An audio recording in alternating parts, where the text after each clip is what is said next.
Good morning and welcome to my show. I'm your host, Danny Graham, and I both invite and encourage you to come walk with me on the road to wisdom. Come on, y'all. Let's walk.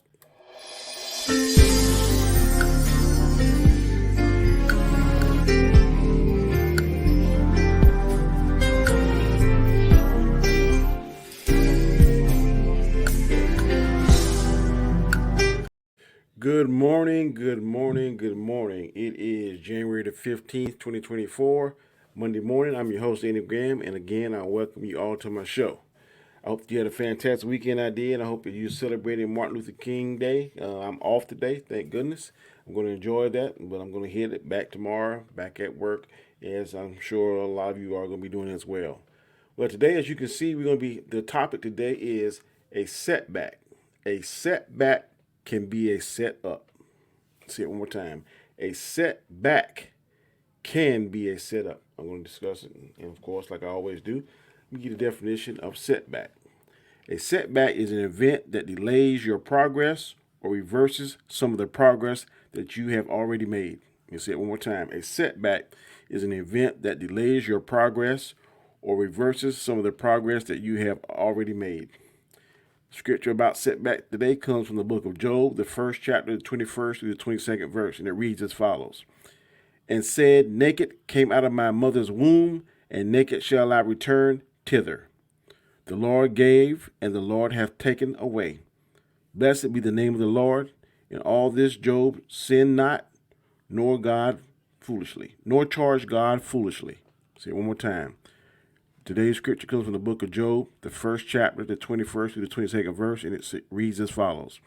And said, Naked came out of my mother's womb, and naked shall I return thither. The Lord gave, and the Lord hath taken away. Blessed be the name of the Lord. In all this Job sinned not, nor did he charge God foolishly.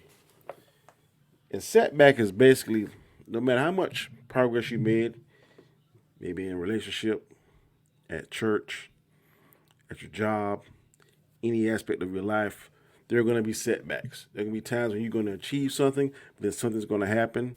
Maybe you brought it upon yourself. Maybe someone in charge of you may have done something. Maybe the enemy has wiggled his way in there and caused all kind of confusion and strife and tribulation. But sometimes setbacks are necessary because setbacks usually, when God's involved, a setback that we may think is a setback is actually a setup where God is setting us up for something better. He's changing direction or he's preparing us. He's teaching and he's testing to see whether or not we're going to be strong enough to receive and handle the blessing that he's setting up for us. A lot of times I know at work, things be going good. You can have a certain promotion. You can be in a certain position, and then something comes along. Maybe a boss change, or maybe a situation change, and then sometimes it can be positive, and sometimes it can be negative. Sometimes a setback, maybe a demotion, maybe someone's changed your job description, maybe you're changing the area of responsibilities, and it's totally just sets you back. It could be both professionally and it could be both financially. But guess what? You got to keep the faith. You got to get back on that horse. You got to learn from that. You got to also realize that maybe it's a setback monetarily, maybe it's a setback professionally, but guess what? That setback, if you're a believer and you have faith in God, could be setting you up for something even better. Because God always has a way of bouncing the books if we get out of his way. A lot of times we want to get in his way and try to help. God doesn't need our help.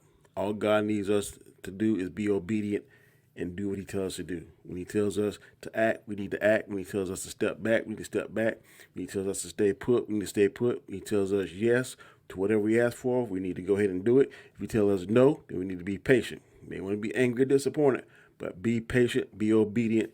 God doesn't make mistakes. We make mistakes. So a lot of times in life, things can be a setback. It can be looked from a point of view, from a negative point of view. But guess what? We can't look at it that way because God always does things for a reason. Yeah, he may have you up here at a certain position or in a certain relationship or a certain title, but guess what? He may set you back because maybe, for one, you could have been maybe feeling yourself a little bit too much. Two, it could be something, okay, yeah, you're in that position, but guess what? You need to get out of that position right now for the moment so things can clear, so So people that maybe that made a decision can actually see that you were the right person for that particular position, but they can't see it because they're feeling themselves, or they're on some kind of power trip. So God is going to say, okay, we're going to go ahead and take it down. They're going to see how much I need this individual. And then guess what? Later on down the road, God set you up for something that was even better than what you originally had. But you got to be patient. Yeah, you may have your feelings hurt. You may feel a certain kind of way. But guess what? You got to get past that. You can't let that anger get into you and and cause so much hate and strife. You just got to accept what you can do, learn from your lessons, be patient, continue to pray to God, and keep it moving forward, and things will be okay. Um, in the Bible, I want to talk about setbacks and then setups. The first setback was Joseph. Correction, was Job. Now we all know in the Bible the story of Job. Job was very financially secure, had a bunch of animals, had kids, wife, had his health, was very favored by God. But God tested Job. He let the enemy hit Job with just about everything he had. He lost his children, he lost his health, he lost his fortune, his money, he lost his animals, lost his wife, and he had balls on from the top of his head to the bottom of his feet, and Job was in a mess. That was the setback. But God was testing Job. And when he was testing Job, he was teaching Job, and Job passed the test. Job was not upset with God. He knew that God was in control. He knew that God had a plan. He didn't quite understand the plan. And guess what? We're not going to understand all of God's plan because God is on a whole different level than we are. And it looked like a setback in every facet of Job's life. But guess what? God was setting Job up because when Job passed the test, and God was teaching him, and he passed the test, then God set Job up. And when he set Job up, Job got everything back doubled. He had more, whatever he lost, he regained back double. God did the setback, and then he did the setup. So a lot of times we see setbacks in our life and be like, why is God doing this? Why is God doing this? It's not fair. It's not right. When God is setting you back, he's doing it for a reason. Always go back to the two T's, testing and teaching. We just got to make sure we pass the test. We got to make sure that in the bad times, as well as the good times, we're praising God, we're praying to God, because God has a plan. God doesn't make mistakes, but God is going to test you. He's going to teach you. If you pass the test and you learn the lesson, then that set up is going to be more fantastic than that setback. Can't see it now on the front end, but on the back end, if you're faithful, you follow God's plan, you're obedient, that setup is going to be probably twice as better than that set down. That got you in the dumps, got you feeling like, woe is me, and why is God doing this? God's always got a plan. You just got to stick with it in the good and the bad.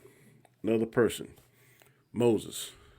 The setback. Well, the original setup was Pharaoh had a decree to kill all the firstborn children in the Israelites because there was a prophecy that somebody out of the Israelites was going to be king or going to take over and stuff. So Pharaoh wanted to totally destroy that. So Moses' mother put him in the river, let his sister Miriam follow him, and Pharaoh's sister, I believe it was, found Moses, and Moses got all the privileges of a prince of Egypt, all the best education, all the best clothes, trained warrior, all the teaching, all that kind of stuff. Anything he wanted, he had at his fingertips.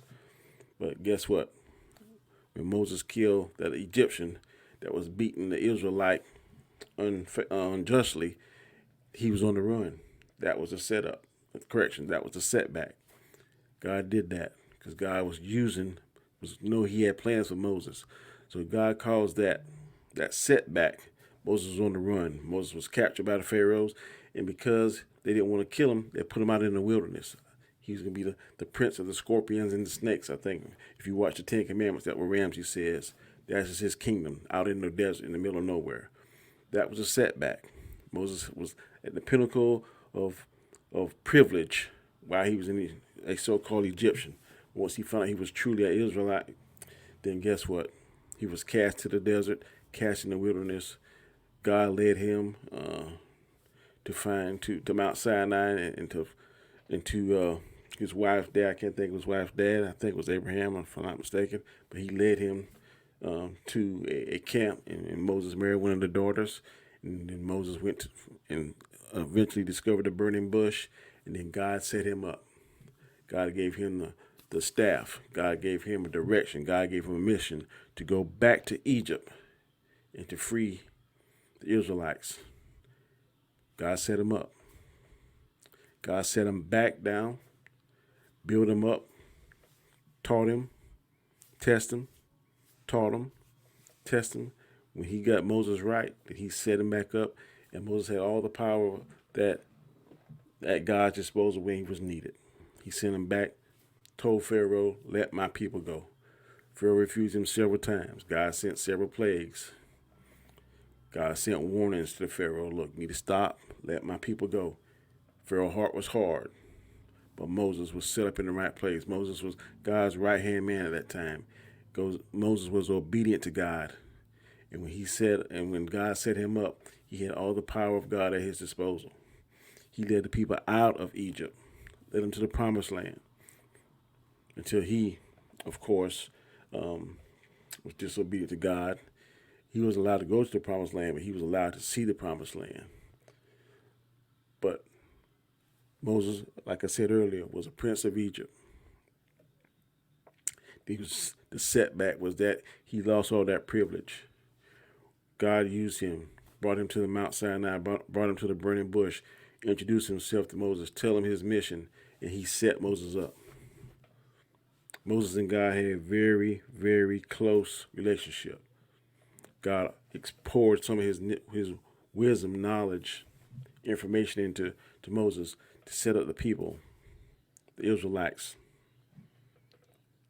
So when God has a plan for you, yeah, he may set you back on something that you think that's something that's worldly, that's something that is not important, but he's going to set you up on the right track. You got to be obedient. Moses had all of the material stuff that he wanted, all the life of privilege, but that wasn't God's plan. So God set that back. Then he rebuilt him. He tested him. He taught him. He tested him. He taught him. Built him up, set him up to do what he wanted to do. And Moses followed God's will. So God's going to sometime, if he wants you to do something, he's going to set you back in one aspect of your life, but then he's going to set you up. And that setup's going to be so much better than that setback. Another person was Daniel. Daniel was taken out from, I think, Nebuchadnezzar, kidnapped him, took him from out of his life of privilege, made him a slave. That was a setback. But guess what? Daniel said, no, I'm going to control the little things that I can control. I'm not going to partake of the king's food. I'm going to still worship God, even though I'm in this bad place. I don't understand why God has me here, but anything that I can control, anywhere that I can pray to God and still worship God and still let him know that he is on the throne, that I believe in him, I'm going to do, even though he was a slave to Nebuchadnezzar. But Daniel had the gift of interpreting dreams, and Nebuchadnezzar enjoyed Daniel. Even though he was a slave, he listened to him because Daniel was full of a lot of wisdom. But Daniel's enemies knew that Nebuchadnezzar had a likeness for Daniel. So they tried to set him up and kind of tricked the king into having a decree that if anyone in that kingdom prayed for anybody else, any other god besides the ones that they approved of, then they were to be put into the lion's den. Well, he found out because they knew that Daniel prayed several times a day to God. They caught Daniel praying to God, reported him, and Nebuchadnezzar had no other choice but to enact his decree. Daniel was put into the lion's den, but guess what? God set him up. He made it so those lions didn't even think about eating Daniel. The next day, we come back in there, guess what? Daniel's alive, chilling, sitting with the lions. The lions are content. Now, the setback was Daniel was put into slavery, but God set him up because he was able to use his power and influence, and God was with him. He was able to interpret the dreams, able to change some of the people's lives there, and God set him up. He followed God's plan. He was obedient to God, even though he was in an environment that was not conducive to what we if we were in that environment now, we probably would do things that Daniel chose not to do. We probably would eat the food. We probably would partake of the kind of stuff. But Daniel was very obedient to God. Yeah, he was a setback of being a slave, but guess what? God made it so he could survive in that environment because he was obedient. So whatever setbacks you think you're going through, that could be illness, it could be a relationship, it could be whatever negative thing in your life. God may have put that setback in your life, but guess what? He set you up for something better. You just got to hold on. You got to have the faith. Mustard seed faith. I say it a lot of times. Mustard seed faith. That's all you got to have. And God's going to do the rest. But a lot of times, the pastor said yesterday in church that especially men, we want to be fixers. We want to try and do things ourselves. We can't do things ourselves. We got to get out of the way. Once you get out of the way, God has it. We just got to be obedient to what God says. Even though we want to try and fix it, try to do everything that we can to do it, we can't do it like God can do it. There is no way. We make the setback even worse. If God puts a setback in your life, He's doing it for a reason because the setup is going to be, like I said, twice as better than that setback. You just got to be faithful. Just got to pray to Him and keep the faith. Joseph was one of 12 brothers. Jacob loved Joseph. Out of all his sons he had, his children, he loved Jacob. But his brothers, Joseph's brothers, were jealous of Jacob. Were jealous of him. So they took him to the market, and guess what? They sold their own brother. Sold their own brother. But again, Joseph was another one that could interpret dreams. The king of Egypt found out that because he was having trouble in dreams, found out the ability that Joseph had, called Joseph. Joseph was able to use his wisdom, use his power, God-given power, to interpret the dreams. And guess what? He became the king's right-hand man, second only to the king. Now, the setback, his own brothers, his own family sold him into slavery because of their jealousy. But the setup is that, guess what? God made him the number 2 man of Egypt. With his knowledge, with his wisdom, with his power, with his connection to God, he was able to save Egypt from a famine. Because God declared there was going to be a famine, but with the wisdom that he got from God, Joseph was able to put back grain. And when the famine was going through, Egypt still was able to eat because of his forethought, because of his obedience to God. God set him up to be successful, even though his own family, in the setback, sold him into slavery. And guess what? Later on down in the future, he had an opportunity as being the number 2 man. He could have, if he was a petty man, if he was not a man of God, then he could have got his brothers back. And they were afraid that he was going to have revenge on them. But guess what? He embraced his brothers. He forgave his brothers. And even though he was a slave for a short period of time, the set up to be something great and do something that is pleasing to God is what God instructed him to do. But he had to go through all that negative stuff. He had to go through being a prisoner. He had to go through being a slave and all that kind of stuff. But guess what? God had a mission for him. God had a plan for him. And in the setup, he did great things with the power, with the abilities that God gave him. One thing I want to challenge each of you that's watching this is don't let your environment define who you are. Don't let your environment define who you are. In your marriage, in your relationships, in your job, in your church, any aspect of your life, don't let that environment that you're in, especially if it's a negative environment, define who you are. Because guess what? God gives us free will. God gives us the ability to think of our own, to do things. And when you're going through negative things, when you're going through a setback, you have to pray even harder. You have to dig in even deeper because the enemy does not care about you. Let's think about this. The enemy tried to take over heaven. The enemy was jealous. He tried to take over heaven, cause a war in heaven. So if the enemy would challenge God, what do you think he's going to do for us? We're nothing compared to the God. Nothing. A speck on the wall. But if he had enough cojones to challenge God, what do you think he's going to do with us? And if you're not strong enough, if you're not in God's word, he's going to keep you in that setback. He's going to make that setback seem 10 times worse than it really is. But as long as you stay in God's shadow, in his protection, in his word, and faithful to him, the setup is going to be so much sweeter. But you got to be careful because the enemy starts his tricks, he starts his doubt, he starts these haters saying stuff, he starts you second guessing yourself. Then that's when you can be in trouble. So don't let the setback, don't let your environment define who you are. Don't let that setback you're going through now define who you are, because all you have to do is get yourself together, get your mind right, get your prayer game up. If you're not a believer, become a believer. Read the Bible. Go to church. Strengthen your connection with God. That's my advice to you. Strengthen your connection, strengthen your relationship with God, because it will help you. And once you strengthen your relationship with God, relinquish the wheel, because you can't fix it. Some things you're not equipped to fix. Some things you just got to put at God's feet, pray to him and say, Lord, please fix this. Especially in setbacks.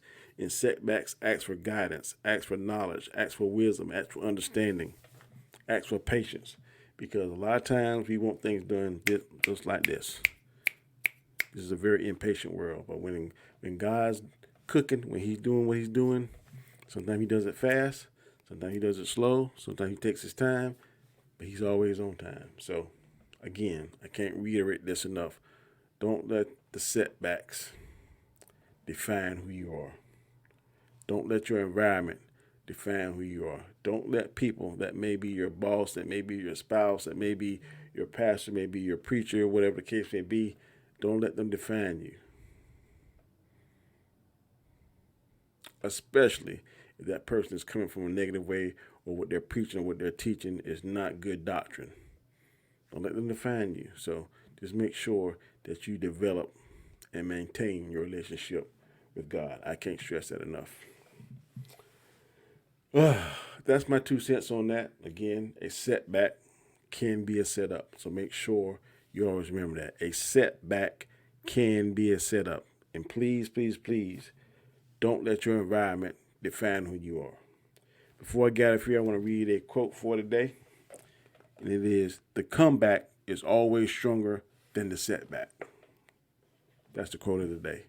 The comeback is always stronger than the setback. If this is your first time ever seeing my channel, I'm going to ask you to please subscribe, because I definitely want you to subscribe. Also, please hit the notification bell, because I don't want you to miss any material that I upload here in the future. Also, hit the like button, the thumbs up, hit that, because it helps me out with the YouTube algorithm. Also, leave me a comment. Any comment that you leave, I will read and respond back to you. And last but not least, please watch my videos all the way from the start to the finish. That also helps with the YouTube placement and the algorithm. Thank you all for joining me on this beautiful Monday day. I think this week I'm being told it's going to be very cold in the teens. And woo, if you've been watching me, you know I don't like cold, but hey, it's a part of life. It's a part of nature, so I got to deal with it. So until Wednesday morning, 7 a.m. Eastern Standard Time, you have a fantastic day. Enjoy your MLK Day, Martin Luther King Day, because I know I am. And until Wednesday, you have a good time. Have a good day. Take it easy. See you later.